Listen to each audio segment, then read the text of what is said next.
J'étais propriétaire d'un grand maquis. Il y avait un ami aussi qui avait un maquis non loin de moi, qui ne marchait pas comme le mien.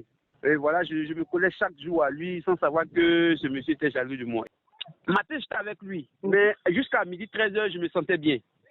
À 13h30, je suis parti acheter la nourriture dans un restaurant pour manger. Quand j'ai pris la nourriture pour mettre dans ma bouche, ça déclenchait tout dans mon ventre. Et je suis tombé en même un jeudi, je n'oublierai jamais cette date. L'empoisonnement évoque tout de suite chez Jean Ouedraogo une grande tristesse. Lui dont le meilleur ami a tenté d'éliminer à l'aide d'un poison. Pareil pour Clarisse Kouassi. Encore sous le choc, elle refuse d'évoquer le sujet. Vraiment désolée, mais vraiment je peux pas. Ce qui m'est arrivé m'a appris que je devais faire hyper attention à moi. Du coup, c'est ce que je fais. Après, c'est pas forcément quelque chose dont j'ai envie de parler. Si Jean Ouedraogo et Clarisse Kouassi ont échappé à la mort, ce n'est pas le cas pour Ivan Marc Tano, âgé de 18 ans. L'empoisonnement a eu raison de lui. C'était le dimanche 6 mars dernier. Au domicile familial à Cocody-Saint-Jean, la douleur est toujours vive. Parents et amis sont en pleurs.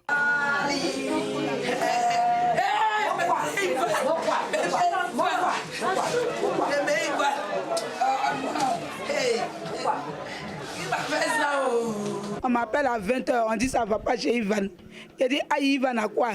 Il dit, j'ai pris l'enfant là, je suis venu trouver l'enfant en train de baver, il vomit le sang, il bave, toute sa langue est en train de rentrer. Ils sont partis à l'hôpital. Le degré de poison est fort dans le corps de l'enfant là. Et ils n'ont pas tout le nécessaire pour enlever le degré de poison qui est dans son corps là. Ils n'ont pas. Ils n'ont qu'à le transporter au CHU. Arrivé au CHU de Cocody, l'enfant est tombé dans le coma. Les médecins du CHU disent le poison est fort, ils vont le réanimer puis ils vont laver son intestin. Arrêt cardiaque. L'enfant est mort. On a dépassé l'amitié. C'est mon frère. Il va me demander, il savait mais qu'il allait mourir dans le poison. Il préfère mourir pauvre que mourir dans le poison. De plus en plus de jeunes meurent dans des conditions floues et étranges. C'est le cas du jeune footballeur professionnel Ousoukonan Malone Anissé. Venu passer les vacances auprès de sa famille, il est décédé le dimanche 3 janvier. Face à la recrudescence de cas d'empoisonnement en Côte d'Ivoire, existe-t-il des remèdes pour la guérison? Pour répondre à cette problématique, direction la commune d'Adjamé, chez des marchands de médicaments contre le poison, communément appelés antipoison. Abdoulaye Adamo en vend depuis 12 ans. Il en a fait sa spécialité. Les médicaments là, il y a 3 façons. Il y en a aussi on prend pour se laver avec. Il y en a aussi on prend pour mettre dans bouillie, baga pour boire. Il y en a aussi on prend pour mettre dans le feu pour faire ousouna. Comme actuellement il y a beaucoup de victimes de poisons, c'est pour cela que je suis venu payer les médicaments pour me protéger. À l'instar d'Abdoulaye Adamo, Maître Sedjro Okoya est tradipraticien et guérisseur dans la commune d'Abobo. Il assure guérir les cas d'empoisonnement. Ça dépend de combien de temps il a été empoisonné. Et ça dépend de quel type de poison. Quelqu'un qui sent ces genres de symptômes d'abord.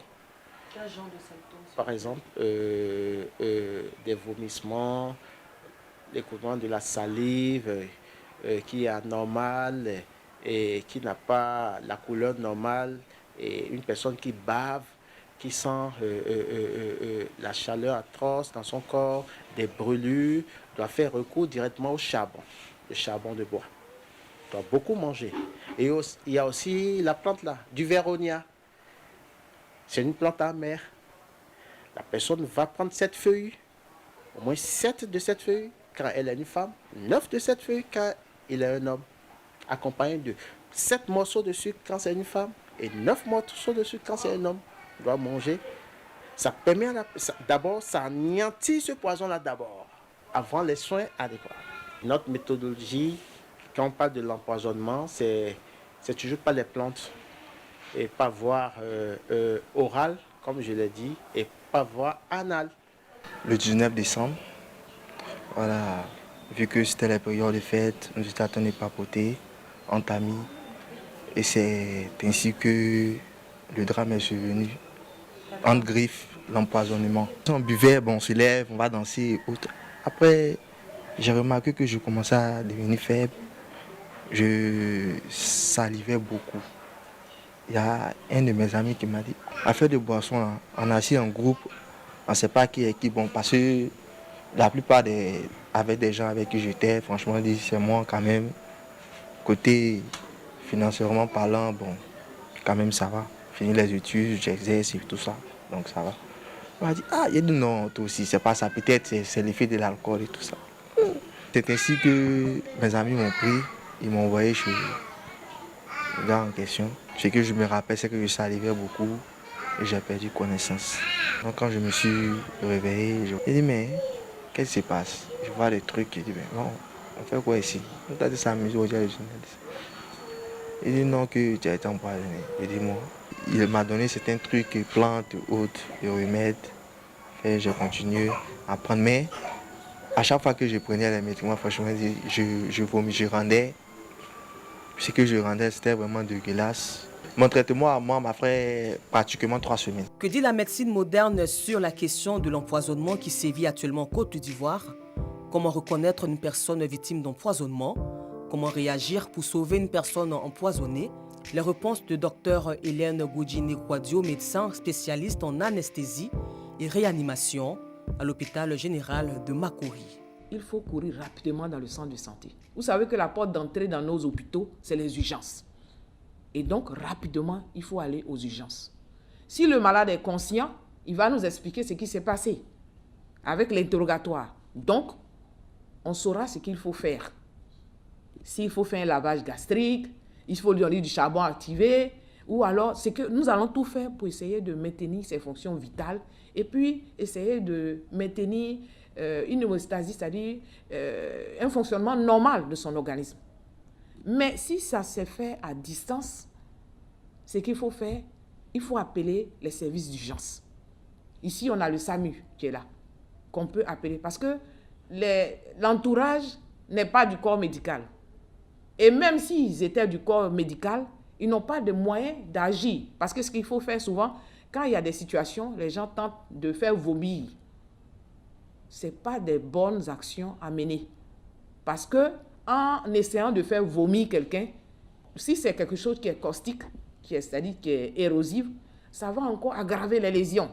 Le phénomène de l'empoisonnement prend de l'ampleur en Côte d'Ivoire et dans plusieurs pays de la sous-région. Une situation qui inquiète les populations et les pousse à être de plus en plus prudentes. C'est un phénomène qui n'est pas normal.